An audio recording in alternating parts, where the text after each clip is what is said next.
The Bronx fire that claimed the lives of 12 people on Thursday night included 4 members of the same family and a member of the U.S. Army who tried desperately to rescue others from the fast-moving flames. 7 adults and 5 children were killed in the deadly fire that roared through a New York City apartment building, according to city officials.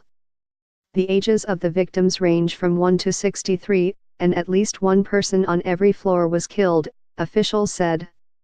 One woman lost her mother and child in the fire, according to a GoFundMe campaign she created to pay for their funeral arrangements.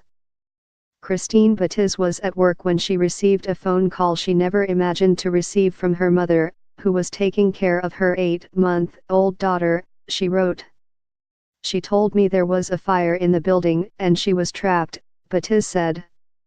I never heard from her again. Around 1 a.m. Friday, Batiz learned that her mother and baby had perished in the blaze. I lost everything in a matter of minutes, she wrote, calling the ordeal a horrible tragedy she wouldn't wish on her worst enemy. The GoFundMe page started by Christine had already raised over $32,000 in about 16 hours. Both Christine and the baba's father, David Vital, attended a memorial for the victims Friday night. You lost your mother. You lost your daughter. You lose everything, but at the end of the day we have to move forward, David Vital told WABC. Another victim was U.S. Army member Emmanuel Mensah, 28, who was on leave for the holidays, according to his father. Mensah's father told WABC his son was trying to assist people leaving the building when he was overcome. He's a kind person and he was trying to help people out, his father Kwabena Mensah told WABC.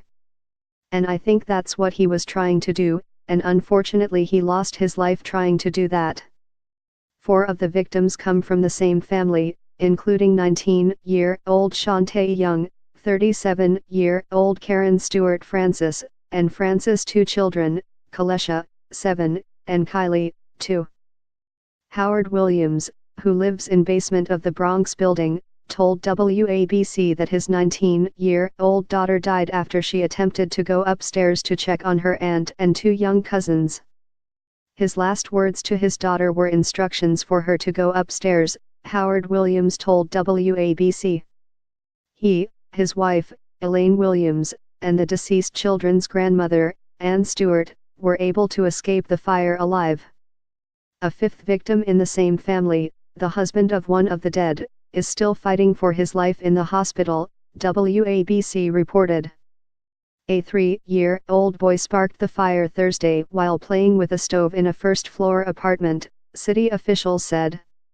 When the family fled, they left the door open, which allowed the flames to spread into the stairwell and shoot up the staircase of the 5-floor building.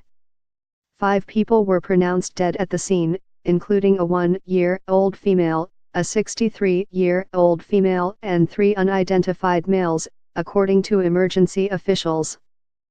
The remainder of the deceased were taken to area hospitals, where they later died. 4 people remain in critical condition, according to city fire officials.